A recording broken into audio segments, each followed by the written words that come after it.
अस्सलाम वालेकुम, welcome to an electrical YouTube channel. आज की मेरी वीडियो उन बिगनर्स के लिए जिनको बिजली का काम सीखने का शौक़ है, क्योंकि जो मैकेनिक हैं वो तो ऑलरेडी इस काम को जानते हैं। तो आज हमारे पास एक सीलिंग फ़ैन है, ये चल नहीं रहा। यहाँ पे इसके जो वायर्स हैं इनके ऊपर हम करंट दे के चेक करते हैं। यहाँ पे कंटिन्यूटी शो हो रही है, तो इसको हम चेक कर लेते हैं ये कहीं शॉर्ट तो नहीं है। इसकी एक तार बॉडी के साथ लगा के और एक इसकी पावर वायर के साथ लगा के हमने चेक किया, ये शॉर्ट नहीं है।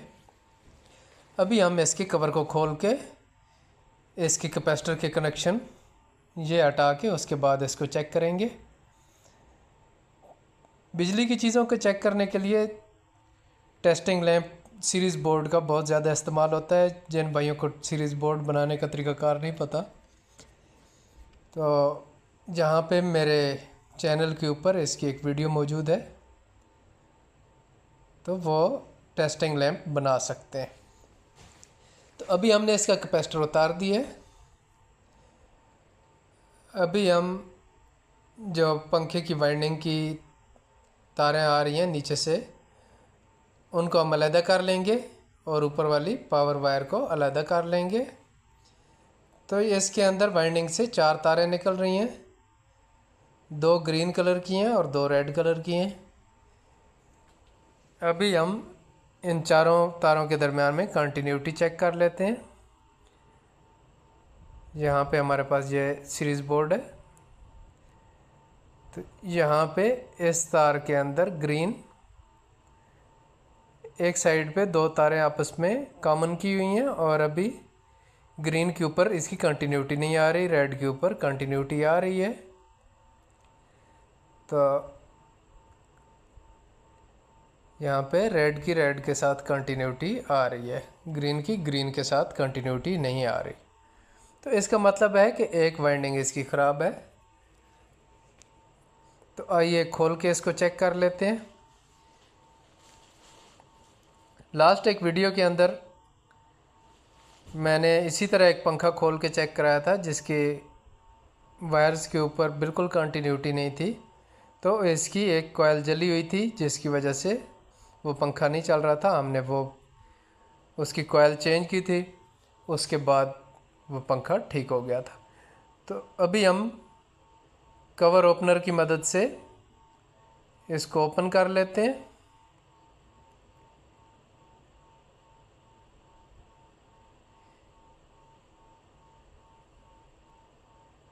ये इसका कवर ओपन हो गया। अभी इसकी वाइंडिंग हमारे सामने है। ये वाइंडिंग बिल्कुल सही नज़र आ रही है, इसमें कोई कॉइल जली हुई नज़र नहीं आ रही, इसकी सारी कॉइलें ठीक हैं। अभी हम इसका ये दूसरा कवर भी खोल लेते हैं। उसको खोलने के लिए यहाँ पे इसके स्टेटर के दरमियान में 2 सुराख बने हुए हैं। यहाँ पे कुछ स्क्रू ड्राइवर वगैरह डाल के आहिस्ता आहिस्ता चोट लगाने से ये कवर भी ओपन हो गया है। अभी इसकी शाफ्ट को बाहर निकाल के कवर को निकाल लेते हैं।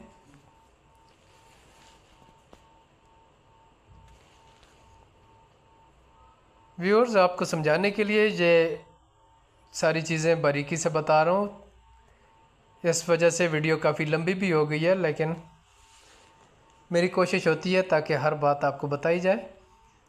अभी यहाँ पे स्पार्किंग होने की वजह से ये वायर का कनेक्शन कट गया है।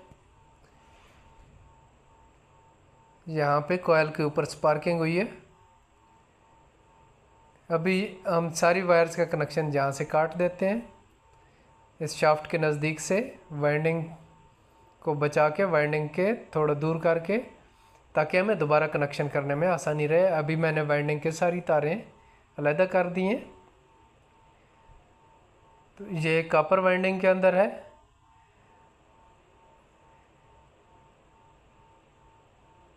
ये रनिंग वायर्स के ऊपर मैं इसकी कंटिन्यूटी चेक कर रहा हूँ। ये रनिंग वाइंडिंग इसकी ठीक है, यहाँ पे कंटिन्यूटी है। अभी मैं स्टार्टिंग वाइंडिंग को चेक करूँगा, यहाँ पे भी कंटिन्यूटी है।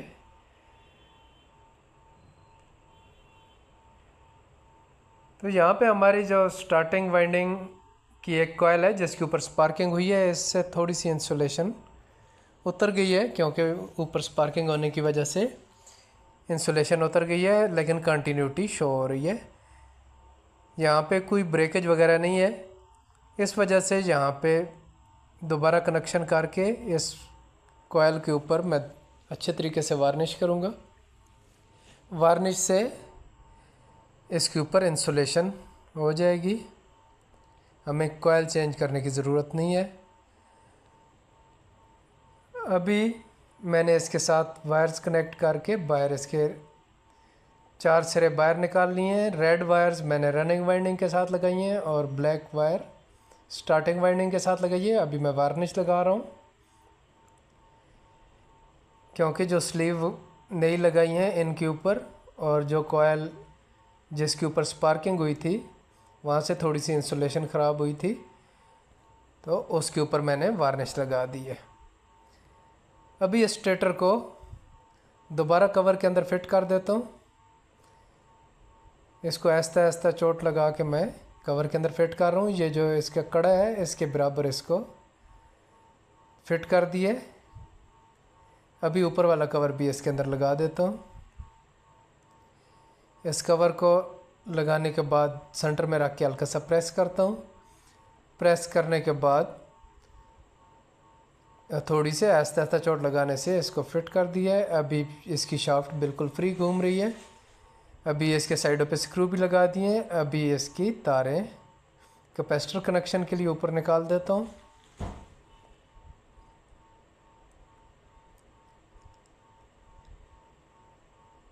अभी इसकी मुकम्मल चूड़ी यहाँ पे फिट करने के बाद ये लॉक पिन है, लॉक पिन यहाँ पे लगा दूंगा।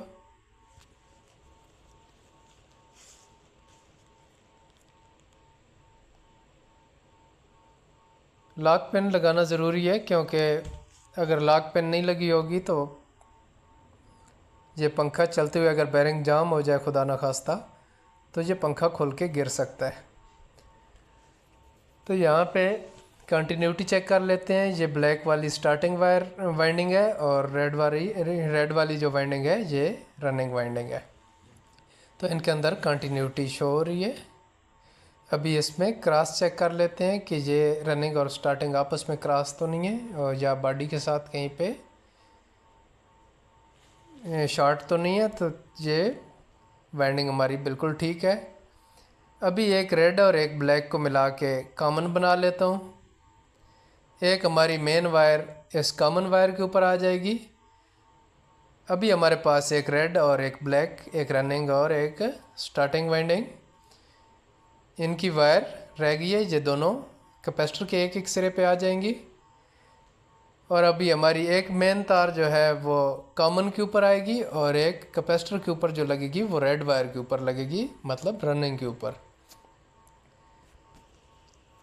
अभी सीरीज बोर्ड की मदद से चेक कर लेता हूँ कि इसकी रोटेशन ठीक साइड पे है। तो ये उलट साइड पे घूम रहा है। अभी इसके मैं दोबारा कैपेसिटर के ऊपर से मैं स्टार्टिंग वाइंडिंग की एक तार को उतार के कॉमन के अंदर से स्टार्टिंग वाइंडिंग को इसके साथ रिप्लेस कर देता हूँ। ब्लैक तार जो कैपेसिटर पे लगी थी उसको कॉमन कर दिया और कॉमन के साथ जो लगी थी उसको कैपेसिटर पे कर दिया। इसमें रनिंग या स्टार्टिंग किसी भी वायर को आप चेंज करके इसकी रोटेशन चेंज कर सकते हैं, लेकिन आपने कैपेसिटर के ऊपर जो करंट देना है वो रनिंग वाइंडिंग पे देना है। एक साइड पे कॉमन वाइंडिंग पे आएगा और एक साइड पे रनिंग वाइंडिंग के ऊपर। तो अभी दोबारा इसको मैंने कैपेसिटर पे कनेक्शन कर दिया। अभी मैं दोबारा चेक कर लेता हूँ कैपेसिटर पे। ये अभी हमारे फ़ैन की रोटेशन ठीक हो गई है। अभी यहाँ पे इसके मैं कनेक्टर के अंदर कनेक्शन कर देता हूँ। यहाँ पे कनेक्टर से एक वायर लेके मैं कैपेसिटर के ऊपर लगा देता हूँ, रनिंग वाइंडिंग के ऊपर। यहाँ पे कैपेसिटर पे जो रेड वायर है इसके साथ कनेक्ट कर देता हूँ।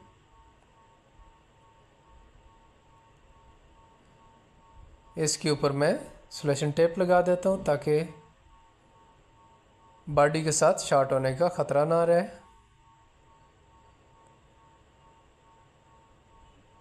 अभी ये कॉमन वाइंडिंग है, इसको भी निकाल के कनेक्टर के अंदर जोड़ देता हूँ, क्योंकि एक तार के साथ हमारे कैपेसिटर वाली तार लग गई है और दूसरी के साथ कॉमन वायर लगा दूंगा।